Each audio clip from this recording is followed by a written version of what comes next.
Ta pa ta be.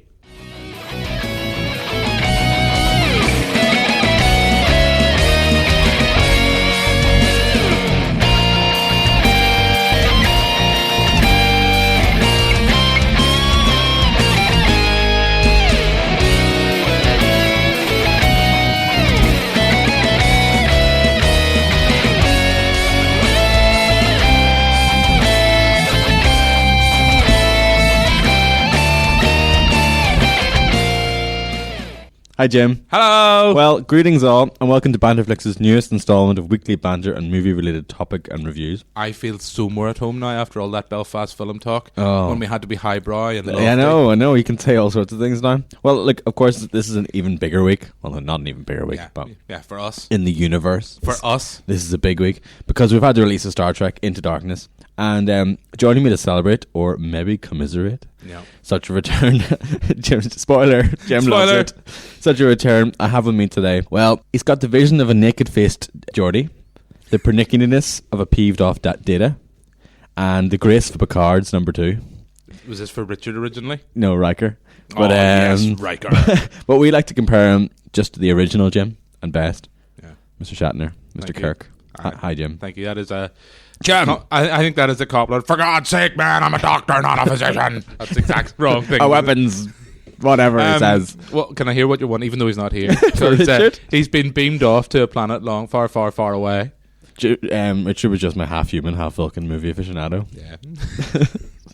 Or if there was going to be a Spock of this podcast, it would be Richard. Definitely. Well, Spock, Data, kind of Vulcan robot, shall we say, kind of guy. That's him. And then I was going to wait till he went on all his rants, because no doubt he'd have some really, really deep things to say about it. Mm-hmm. And I would just say, Richard, ik up unto the... That's Vulcan for shut your mouth, Richard. I think we just keep that for all time now. I will. I'll just you could just edit it in every now and then when he talks too much. Not that he does talk too much. And then you're the captain of this podcast. I am. I'm Matthew Collins, everybody, and we're back. It's nice to be back in the studio. It is. We were on the road for so long. You are the Captain Archer of this podcast. Ooh, wow. You're Scott Bakula. Bakula. I can't never pronounce his name. Nobody liked him. I'm the Catherine Janeway. Let's face it, Jim. You know it. You would.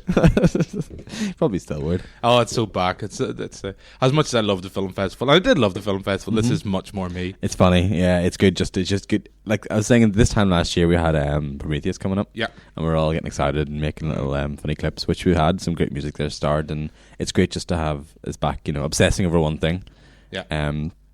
So here we are. Star Trek. If you remember, just to go for actually one of the same writers as well of Star Trek Into Darkness, who also worked with Prometheus, whose name has went out of my head. I'm just going to get it up now. I think it's Damien Lindelof. Lindelof. That's a really bad name to pronounce. It's probably not bad, especially with a Belfast accent. Lindelof, who co-wrote Prometheus and also co-writes this as well. But we'll come back to Star Trek Into Darkness later on.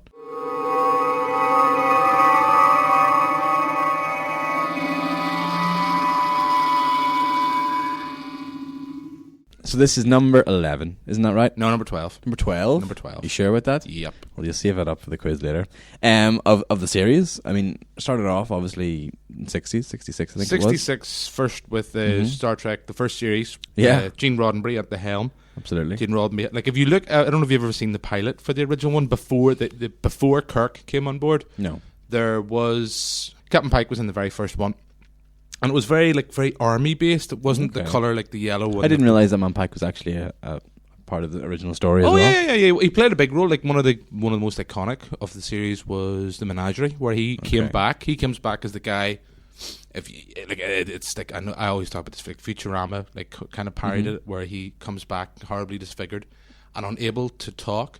He can only communicate through a series of beeps. One beep for yes and two beeps for no. That's actually I think about South Park parodied this as well. And he was in the very first the pilot, and it was much more like military based. It didn't have the same colour that the series, and the series, the original, was like I've watched it because they remastered it. Yeah.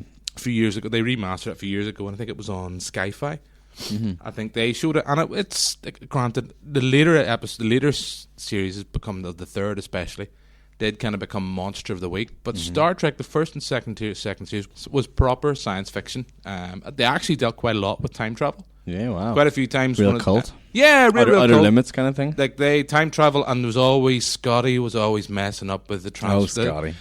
Scotty, Simon Pegg. He was always messing about with the transporter and creating good and evil versions of people. Nice. Which, I don't know, have you ever seen Community? Do you ever watch Community? No, Jim. I've went on about Community, but this is where they Community parodied this. Parodied this really well with the evil universe always had to have goatee beards, and there's a great episode with Kirk with Spock, evil Spock with a goatee beard. Excellent. But I loved it. Enjoyed that. I loved it. Like, you had The Next Generation started in the late 80s, and you had a few other spin-offs. You had Deep Space Nine, Voyager, and then Enterprise, which no one liked. Joe where Enterprise went wrong. Oh boy. No, that's not where it went wrong. It went wrong with that really bad intro music, where all the rhythm had like music based by, I think, Jerry Goldsmith. Okay. This had I'll do my best. It's a musical. We need Charlie here, but if you can remember this, been a long time. Oh yeah. What's the song? That was a popular song out there for a few months as well. Yeah. But yeah, of course. For the kids. Deep Space Nine though. Deep Space Nine again. Deep Space Nine was again great sci-fi. I don't know. I didn't like the way it didn't move. Well, they did. And they went out on little trips and stuff. But yeah, but no. And later on, I think they brought the Reliant in, because that was what Worf became the captain of. The Reliant. Yeah, that's right. That's cool. Don't you know that Admiral Worf's head looks like a vagina? It's one of my favourite Family Guy jokes. Excellent. Right, so you had Kirk, of course, original series. Then you had the motion picture. Yeah. That came out after they realised, oh crap, this is actually kind of good. People like it. The reruns are getting culty. The story is with the motion picture. Motion picture kind of came about by accident. Gene Roddenberry had a vision. I'll either get this right. It's either Enterprise Phase B or Star Trek Phase 2. Okay. Which had at the helm Captain Decker, okay, who I can't remember the name of the actor who played it in the actual motion picture, because he's actually the captain of the new Enterprise, and Kirk just kind of hits him as like, vetoes him. I'm Admiral Kirk. I'm in charge now. Oh, I forget. And you had like the baldy girl that I always think looks like Sinead O'Connor. Yeah. But Admiral Decker, he was in charge. So they'd originally planned for a new TV series in the 70s. The people behind Paramount kind of went, no, we want the film, we want Kirk. So that's where it came back. And the first one, I'm not a big fan of. No. Because the first one was I think, I was far too influenced by like 2001 A Space Oddity. Yeah. It was kind of trying to be this, which isn't, I don't think that's necessarily, but these lofty ideas, like at its heart, Star Trek does have lofty ideas of science fiction, of mankind boldly going where no man has went before. That's of course its iconic tagline.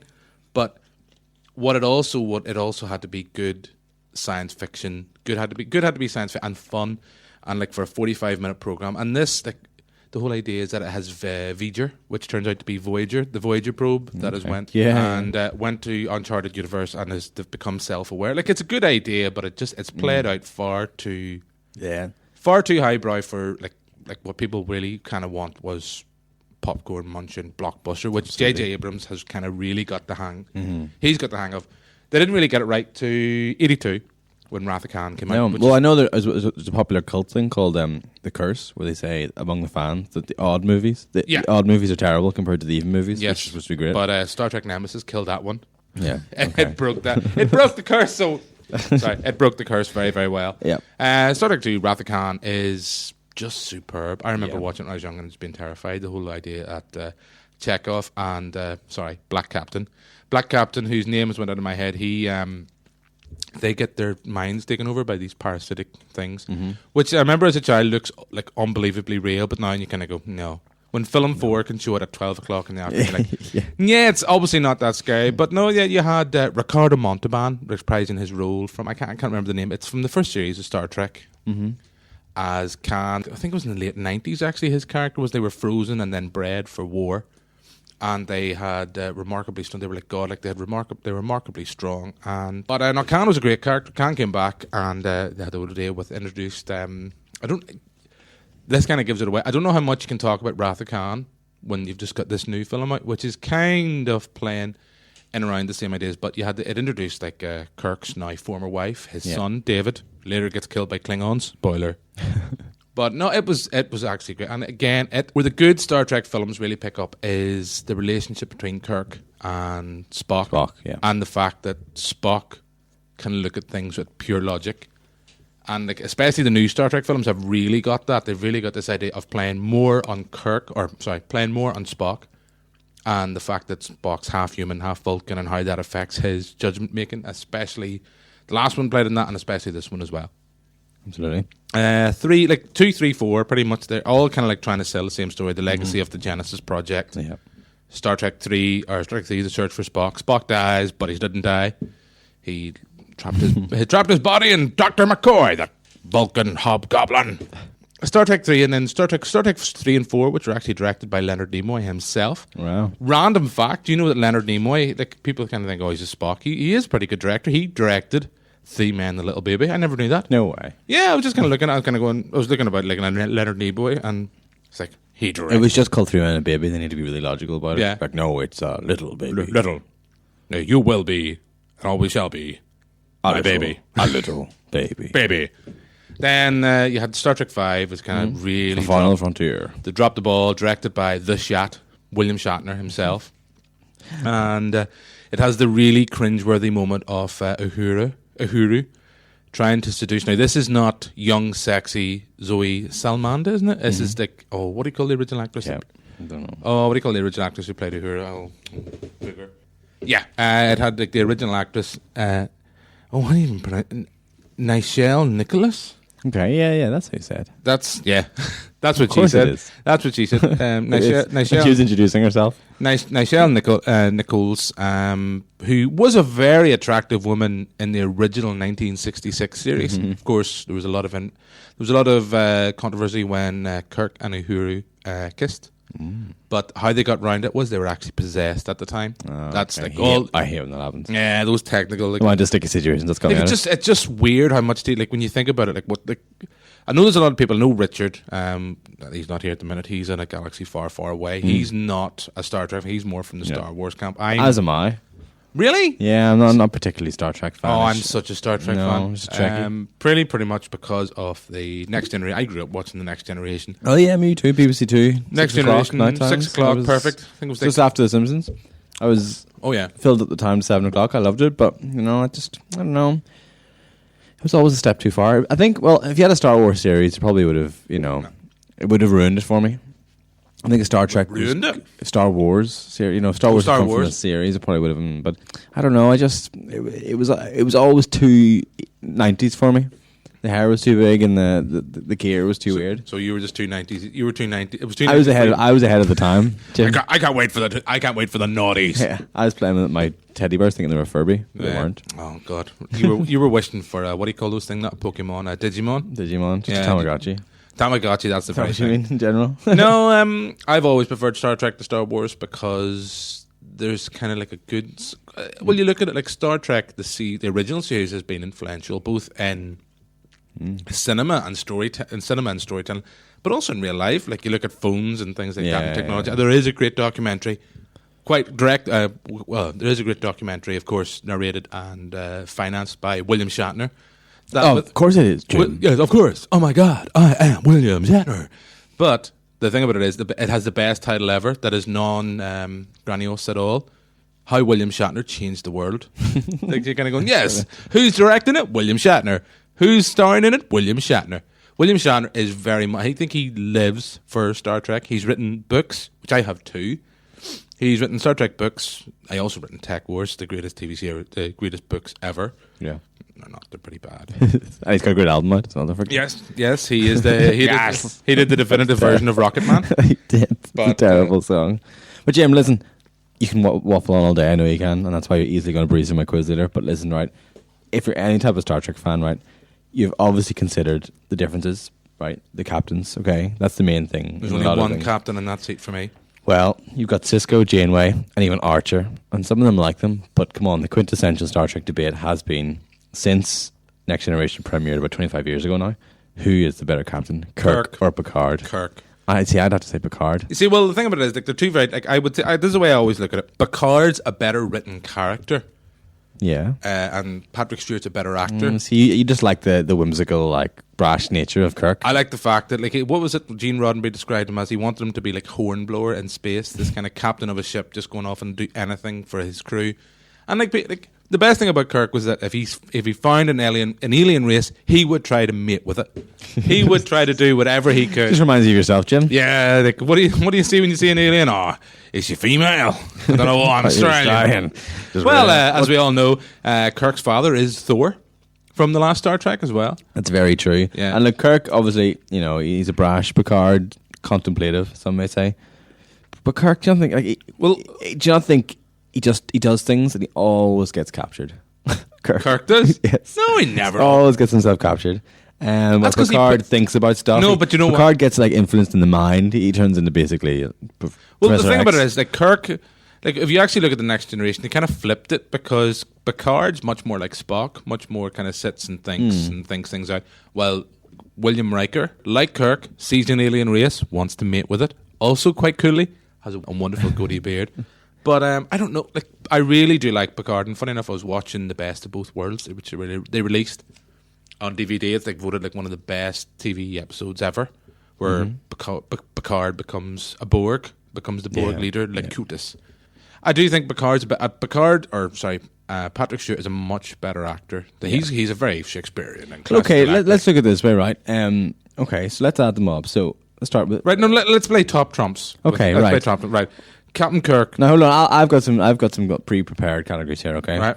So leadership style. How about that? So you've got Kirk, all gung ho, and Picard, contemplative and deep. Contemplative and working as a team. Yeah. So you want gung ho. You want someone who's going to make a decision. Jim. You want someone that's going to go gung ho, get in, get the job done. He's going to, when he's down when he's been beamed down to that planet. He's seen the sexy female and said, "Right, I'll get the job done and back in time for dinner." Okay. How about this? Okay, then acting skill. In terms of the there's no doubt. Patrick Stewart is a much better actor than there's no denying it. Like, William Shatner is great at what he does, and I think William Shatner at being Kirk. Yeah, he's also good in Boston Legal and Miss Congeniality 2, if I remember right, or it might be Miss Congeniality 1. But and T.J. Hooker, no one can ever forget T.J. Hooker. That's no true. one can roll over a car bonnet as good as William Shatner. Okay, then. Like story qualities, I know you cannot say that's under the writers a lot of time, but you even admitted yourself there a minute ago you probably enjoyed Next Generation better than you enjoyed. Well, that's because probably at the same time special effects were a bit ropey, and I do like the digital. But what Star Trek got right, like people think this whole idea of time travel with J.J. Abrams is new. Star Trek dealt with time travel, I think, even almost like the first or second episode of the series. There's only 3 series of the original Star Trek, and there's some great ones. Like, there's one of the most iconic ones is City on the Edge of Tomorrow. I think it's City on the Edge of Tomorrow where McCoy gets just wasted. I think he gets messed up on drugs, beams down to the planet, travels back in time, and inadvertently saves one life. Elizabeth Taylor, I might add. Nice. And not one person that they save ends up changing the entire universe and preventing the creation of the Starfleet. Dun dun dun. Yeah, but and also Next Generation is also talking about local. Next Generation for a few people here in Northern Ireland is a little bit controversial. Why is that? Because there's an episode of Star Trek Next Generation with what do you call him? Who Wesley Crusher. Yeah. There's an episode where Wesley Crusher is involved in this whole terrorist subplot, and it's hinted, well, it's not hinted, it's more or less told that Ireland reunified. That Ireland because of Crusher? And no, not because of Crusher, but just basically Crusher's kind of, or Wesley Crusher's talking, and like, oh yes, this is just like, they're talking about divided country. They beam down in the middle of a conflict, and they start talking, and it's like Wesley Crusher, oh yes, this is just like in Ireland, which reunified after years of violence, and it was actually banned in BBC and over here in UK, and it was actually shown. I might get my festivals wrong. I don't know if it was Culture Night or the Arts Cathedral Arts Festival, but they showed it a few years ago, and it's basically for one line in an actual document and one line in a film. Or it's pretty ridiculous. Isn't it? It's pretty bad, but just like, yes, Ireland reunified in 2075. Excellent. Oh, only got 75 more years. Or no, 70 more years. Yeah, 60 more years, Jim. I'm actually going to say, I probably think, I think the original Star Trek wins it. I just think Next Generation got right was they created one of the best adversaries in the Borg that were just terrifying. Borg was brilliant. Borg, but I'm not going to waver here. Okay, well, we'll have to agree to disagree. The shot. The shot wins it every time. Like, well, here's the thing, right? Here's your key question. Forget Star Trek Generations ever happened. And this is also kind of weirdly a bit like one of the plot of William Shatner's books for Star Trek. Who would win in a straight-out fight, Kirk or Picard? Oh, come on, straight-out fight, you mean fist fight? Yeah. Well, that's not fair, because why wouldn't Picard have a sneaky, phaser on him? Well, you pretty much know, right? William Shatner's going to kick dirt in Picard's eyes and then just take him down. Kirk would just Picard would just angle himself to blind Kirk with his head. A reflection. I know he does have Professor X skills, but he does. But no. And he's also got the thing where he just imagines it and you're naked all of a sudden. But don't forget as well how respected Picard is. He got cloned by the Romulans, and that clone turned out to be Tom Hardy. Excellent. From Nemesis.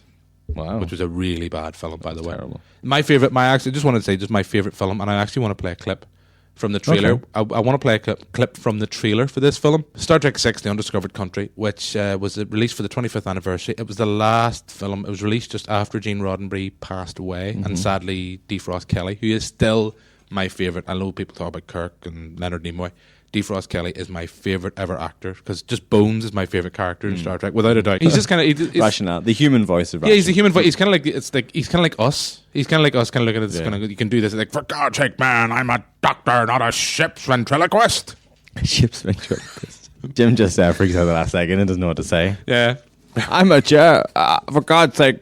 Oh no! Yeah, so this is a clip. Christopher Plummer narrating, who was in Star Trek 6, and I just think it just kind of sums up the whole of Star Trek. For 1/4 of a century, they have thrilled us with their adventures, amazed us with their discoveries, and inspired us with their courage. Their ship has journeyed beyond imagination. Her name has become legend. Her crew, the finest ever assembled. We have traveled beside them from one corner of the galaxy to the other. They have been our guides, our protectors, and our friends. Now you are invited to join them for one last adventure. For at the end of history lies the undiscovered country.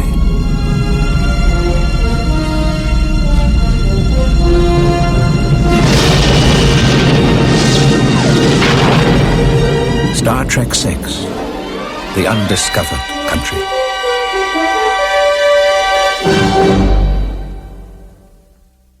Wow, okay, James. Right, so let's bring it a bit more up to date for those people, for maybe the newbies.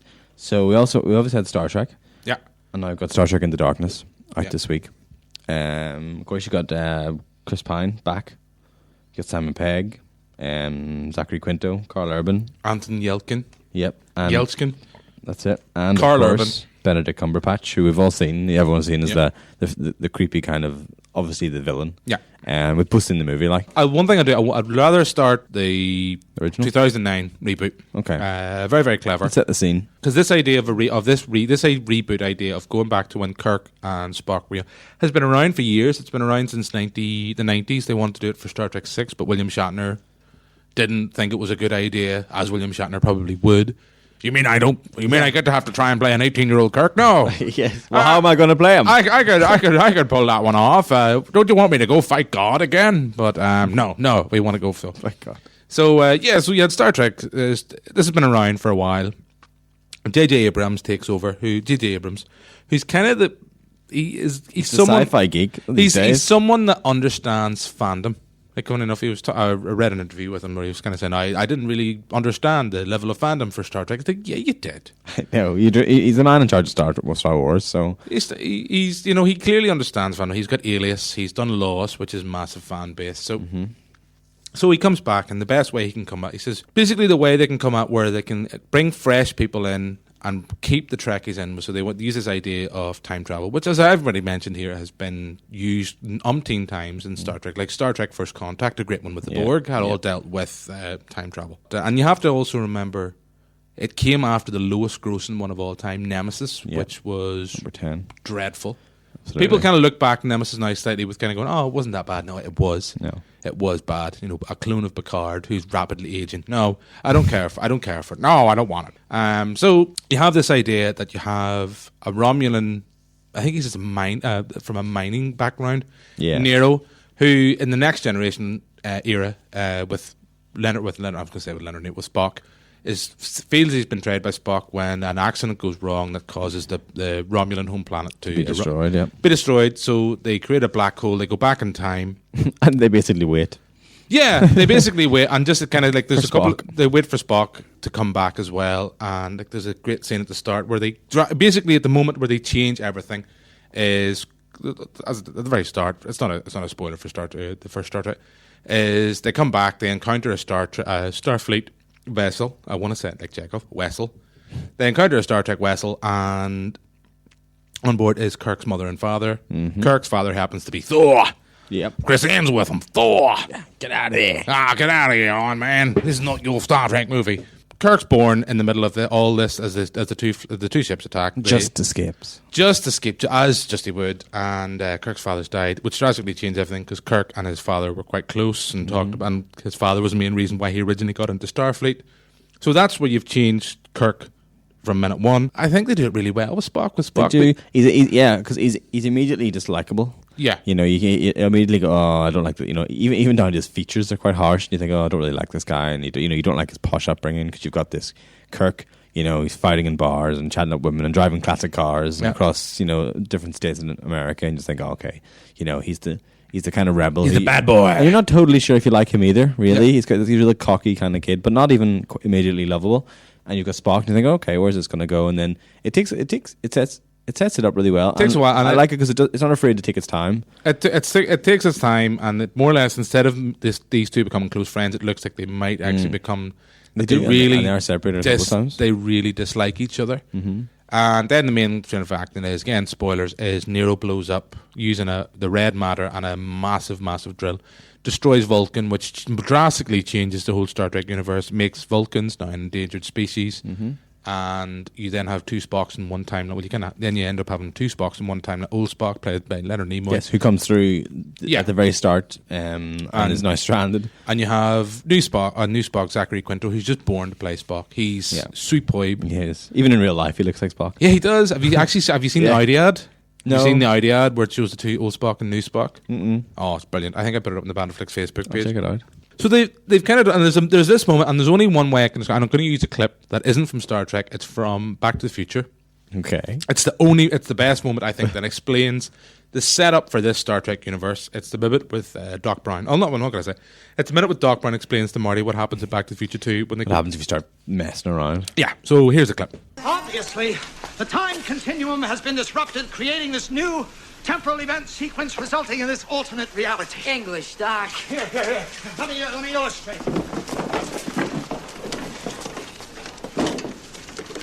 Imagine that this line represents time. Here's the present, 1985, the future, and the past. Prior to this point in time, somewhere in the past, the timeline skewed into this tangent, creating an alternate 1985. Alternate to you, me, and Einstein, but reality for everyone else.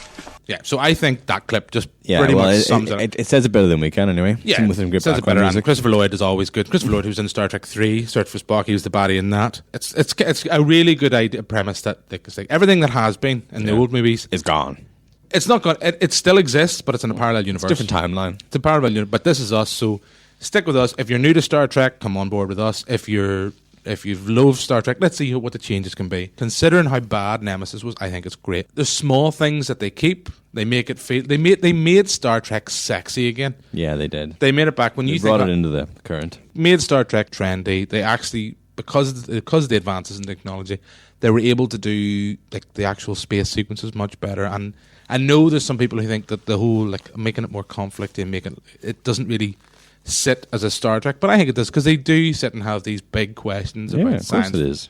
Now, Into Darkness is slightly different. Like it starts at 5th gear and never stops. Yeah, that's true. It starts off on the planet Nibru, I think it is. In there, they're sent to observe and course, there's a local tribe and things. Basically, you got Spock, observing the Prime Directive. Even when he decides to go against it and do something, he basically did just give up his life, stick to the Prime Directive, which was not get seen by the inhabitants. Of course, Kirk goes against this, rescues him, and that basically sets up the rest of the movie.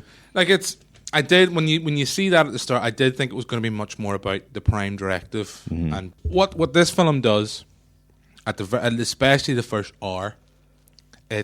There's lots of small debates between Kirk and Spock, between Kirk and what's Robocop's name? Peter Weller. There's these small discussions like Star Trek isn't about being a vendetta, Kirk. Maybe it should be, sir. And it builds up and builds up and builds up, and there's no denying it that this is a right proper, it's a wonderful popcorn munching blockbuster. It's a romp, but that doesn't necessarily mean it's dumb. It's not stupid. No, but it never gives you a moment to sit and think about what's going on. No, now, it's definitely non-stop. One thing I will say, if you're a Star Trek fan like me, the moment stings, just the big reveal with the villain, Benedict. With Benedict, you can, if you're a Star Trek fan like me, or if you have any, you'll go, yeah, okay, you're doing this, all right, okay. And but to me, it's only ever going to be one or two characters, but I'll not say them. But yeah, it was a great moment. But it's the moment when you know that Benicio del Toro was originally cast and walked in, you kind of go, you kind of know what way you were going. And Benedict Cumberbatch is just awesome in this film. Now, he's good. A bit like Iron Man 3, a bit like Dark Knight Rises. We'll talk about Iron Man 3 next week. A bit like Dark Knight Rises and Iron Man 3. You've got the villain who's seen as the big chief, but there's other characters in the background as well, and that comes into force as well. It's a smoke screen. Yeah, it's a smoke screen, and what I like about Star Trek is that it still goes back to what I like about this film is Starting Into Darkness. It goes back to this idea that we have changed everything. We have changed, and so Starfleet is slightly more aggressive than what it would be. They're worried about there's an upcoming Klingons are very aggressive, as they would be anyway. One thing I don't like the new look for the Klingons. No, it's exactly. In fact, Lisa, my girlfriend, who was there along, said exactly the same thing. And you only see one Klingon, his face, and it looks like they've got just little metal studs, just in a line up their foread. I like the. They are very mean. I like the masks that they're wearing, but I just it's very Prometheus. Yeah, I don't know. I don't know if I like the Klingons or not, but I like the fact that they are. I think this is I kind of was saying to Amber, my girlfriend, this is kind of, it feels like a stage. If JJ is going to stay on board for the Klingons have to take center stage in the third one, because they're hardly mentioned in the first one. Yeah, they're mentioned. I think it's the second one builds up and builds. You think it's half the second one? This could be a war with the Klingons. No, that could be the bad guy. Yeah, the Klingons. You kind of look at it and kind of go the first one. I think there's only mentioned. I think Nero's ship destroys 50 Klingon vessels. That's right. Yeah. Who are here, and I think there's a deleted scene where they take on, or Nero and Klingons encounter each other in the discs. Yeah. So this time you kind of want. I'd love more Klingons, but the Klingons, I don't know why they've felt the need to kind of change those. But getting back to Benedict as John Harrison, it's clever what they've done, and this idea that Starfleet has become slightly more aggressive because of what happened with Nero, and the fact that they're worried about the upcoming Klingon threat. So they turn to people, and they turn to someone that they might not necessarily have turned to had it been the original Star Trek universe before the time travel. And Benedict is he's superb, isn't he? He just has this kind of wonderful. It's I heard someone describe it's a bit like the Joker in Dark Knight Rises, and I don't really think that's not necessarily the right type of reference, but I think he just you can the whole film when he's not on screen. After he appeared, he appears pretty much at the very start. As soon as you hear his voice, I can help. Yeah, that's not really bad, Benedict. That was bad, but yeah, he with does. Noel Clarke, and I was kind of the moment where Noel Clarke kind of goes, going, "Oh, please don't be a central character in this, please." I know, I thought that as well. I thought, I've already enough. I'm already hanging in there for the first one. Let's just keep the main characters, guys. I'm in love with you, but yeah, he kicks off, and he's in it obviously throughout, and he's a really fantastic actor, and of course, a really good villain. He's just this wonderful physicality about his performance. The fact that you just kind of I don't want to say this, but he's kind of ugly, but he's pretty at the same time. And you just want to look at him. There's something that just draws you in. And he reminded me very much in this of Alan Rickman in Die Hard. Yeah. This idea you kind of want, and this is what I really want. Beautiful genius. You wanted to root for the bad guy. You want every good film, because Star Trek Nero wasn't a great villain. No. He was a bit of a disappointment, and he didn't get enough screen time. He wasn't very much of a villain at all. At the start, you knew he was just a madman who was going to suffer the ultimate. Yeah. But in this, you're just like... But this, and you're kind of going... Like, there is the point where, again, there's a point where... This is how much you don't want to spoil. There's stuff where... But basically the way it works... Benedict becomes it. He's seen as a Star Trek's man. He seems to have went rogue. He's seemingly went rogue and taken out a one-man vendetta against Starfleet.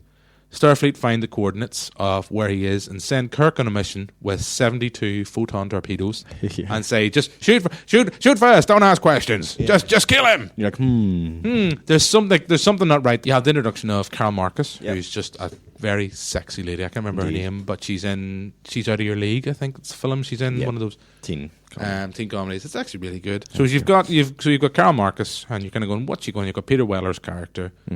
They also try to chop and change kind of little things that have happened, like Scotty at the start kind of disappears. Yeah, with Chekhov then promoted to taking care of the mission. Yeah, immediately I was like, oh no. No, but you then as soon as you hear him go warp wife, it's like that's okay. Sulu becomes captain, which I think is a great reference because George Takei and William Shatner do not get on in real life. Really? George Takei does not like him in the single bit. So much so that in Star Trek 6, where Sulu's the captain of the Excelsior, but William Shatner complained that they weren't in the room together, but he complained. It's like, I don't think Sulu should be made captain. I read that actually myself. I don't think he should be made captain. So there's kind of like Sulu becomes captain, things like that. He does it very well as well. He does. And there's the bit where like people, you just would not mess with him. No. Scotty gets a lot of Scotty is good. He's some great lines. Yeah, but he's great. But he also gets a lot more screen time than what James Doohan did in the original. And I think because JJ, do you think that's because I think JJ and Simon are quite chummy and they're quite. So I think there's a reason for that. But what the main thing this film really points at is, other than Benedict, it shows Kirk's growth to becoming an actual captain. He's becoming... You get a few emotional moments. He's becoming the legendary captain. Now, there's the moment where I want to talk about... Well, once you've seen this film, you'll know what I'm talking about. But there's a moment in this film which basically takes one of the earlier films and turns it completely on its head, turning the dialogue and everything. And there's part of me kind of going... There's part of me for about 20 minutes, about the middle of that film, I was kind of going, I don't know where this is going to go. I'm either going to like this or I'm really not going to like... And it's pretty much just after the big reveal, and you're kind of going, well, you've earned the right after 2000, after the reboot, to do whatever you want with this universe. And the same characters from the old films are going to be, the old films and the old TV shows are going to be there. I'm surprised they've done it in like the second. Yeah, I thought it would be maybe something they would have done maybe down the line, tried something more, but like there's no denying that the character they've chosen to use is an iconic character. Yeah, absolutely. But the part of me kind of going, when they start to play on that twist and twisting on the original, you're kind of going, And did you like it in the end? Oh, I loved it. I think it's like saying that, like I want to go see it again because I went to see it at the midnight screening. I was kind of tired when I went to see it. We were both very tired. I was kind of tired when I went to see it. I was kind of going, and then I just had a lot of sugar. Give me sugar. And like, when you've got a film that basically doesn't slow down. It's not like Iron Man 3, where Iron Man 3 is slow to build up and then gets going. This just basically starts in fifth gear and just keeps going. And I think it's going to be a film that will divide fans, because I think for that I think it might divide fans because of the fact that it has decided so quickly on with this reboot to revisit past Trekkian episodes and play with them. Arch villains. And I think Damien Lindelof, he's a good writer, but I think he's more an ideas guy. I think he comes across someone who's more of an idea, but I think someone else needs to polish off. And you look at films like Prometheus, but JJ, like, there's part of me that thinks the new Star Trek is kind of getting away, and it's a lot more set pieces. There's a whole sequence involving Kirk and Benedict Cumberbatch's character zooming through space. You're kind of going, this is not... It's a Star Trek film that's heavily inspired, I think, by not actually cinema, but by games, by Mass Effect and Dead Space. I did think that, actually, the Mass Effect thing. Mass Effect and Dead Space, and the Dead Space games as well. And I can't sit here and say I didn't like it. I loved it. Well, it's got so much things influencing it these days. And but most importantly, I kept to my principles, and I seen it in 2D. Okay. You seen it in 3D. And I extremely regret seeing in 3D because, mostly because, there was absolutely no point in seeing in 3D. But and this is nothing against the movie house, but well, it is because the entire movie was out of focus. Ooh.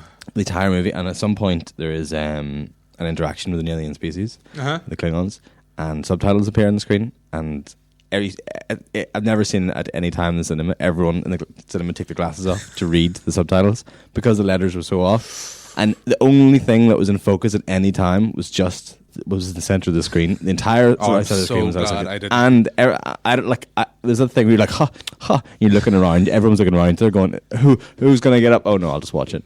Oh, you needed me there. It was absolutely dreadful. You needed me there. I see. If I thought that film was out of focus, if I had stayed up and watched that film at 12 o'clock, I'd have been stand up. And then it was the whole thing was it's my glasses, and then I was like, but I worked out in a good system. Did you buy new glasses, or did you bring glasses? I brought glasses. Because this is the thing. Because I actually wrote a letter to the Odeon complaining that they owed. Because I know we talked about. Did you get a reply? No. No, but I did complain the fact that they're only showing a 3D version and they weren't showing a 2D.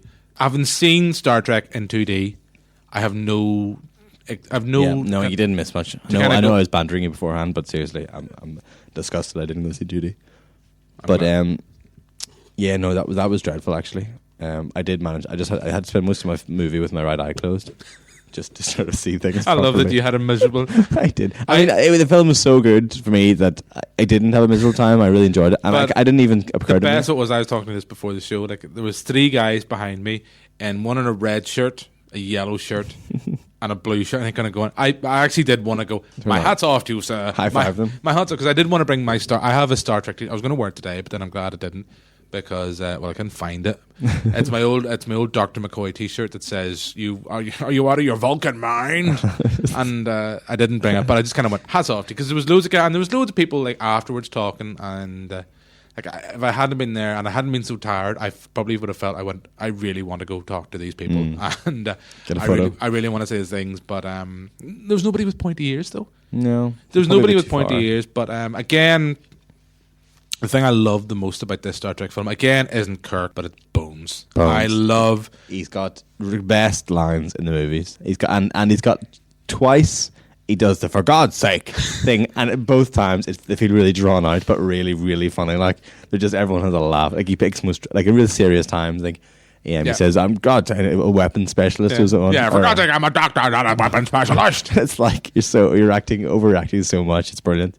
I love it. Like Uhuru is just Zoe Salamander is just the sexiest lady on 2 legs. I can say on the planet. And there's also ladies with 2 tails. There's tails in this film. It plays up on every single cliche of the old universe. Like Kirk waking up in the first scene. He wakes up with 2 aliens. There's a brilliant scene where Kirk and Spock are walking through Starfleet, and he just kind of turns to 2 legs, and goes, "I'm Captain Kirk. Hey, I'm Captain Kirk."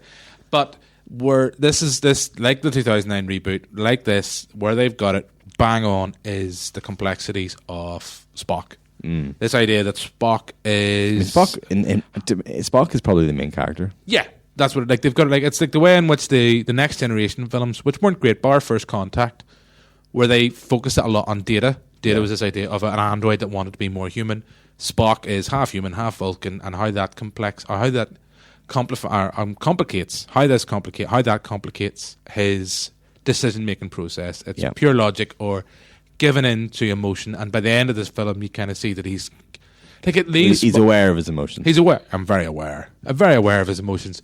I just think this, I wish, I know I'm getting off topic. I really liked Iron Man 3.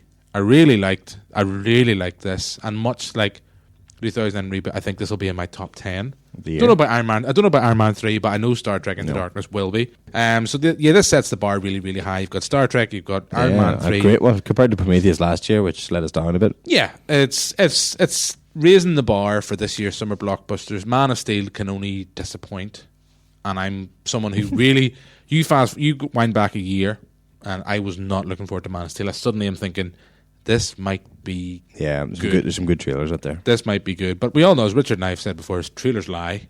But so I think the best thing about this is the fact that it really shows Kirk's progression to becoming a captain, becoming the legendary captain that he was. The interesting thing is that it leaves it now, considering J.J. Abrams is now going away to do Star Wars. Yep. Who's going to do Star Trek 3? He said he'd still like to be involved. Could this be a Mission Impossible 5 or Mission Impossible 4 moment where he stays on as a producer. And well, of course, I mean, it's not a spoiler to say towards the end of the movie, you know, you have this thing where they're just about to embark on a massive long mission, possibly, you know, a 5-year mission. Well, basically, at the end of this film is basically the point where you come in the TV series. Yeah. That's the point where they're on this 5-year mission to search out new planets and new life forms. And that speech makes a debut as well. Yeah. And because at the end of the last one, Neder Nimoy got out of those lines, and this time it's a real hand over to Chris Pine to say, "You're now Captain Kirk."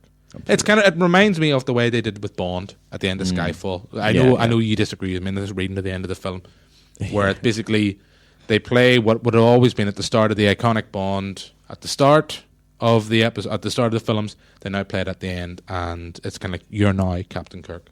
Absolutely. Part of me does think they could have, with this idea, this new universe, they could have created more. There was more scope. One particular moment near the end where you're kind of going, "Wow, are you going to do this?" and then carry on. Yeah.